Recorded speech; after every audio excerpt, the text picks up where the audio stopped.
Hello? It's me, Dad. Hey, darling. Wonderful that you called. I've missed your voice, yeah. Can you guess where I am?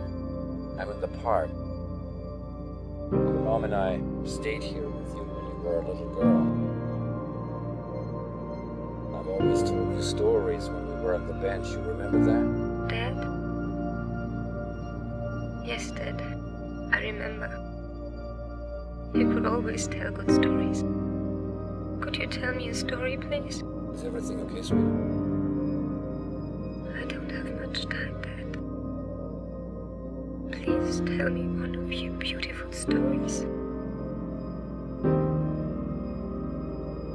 Yeah.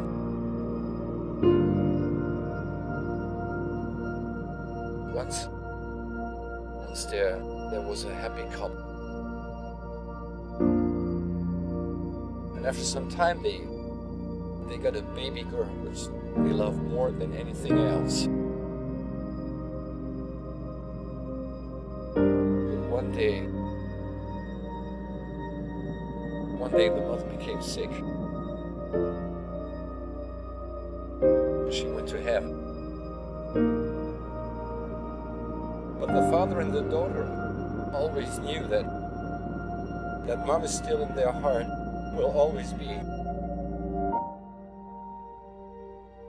That they all would see each other again. Just remember, we'll meet again, darling.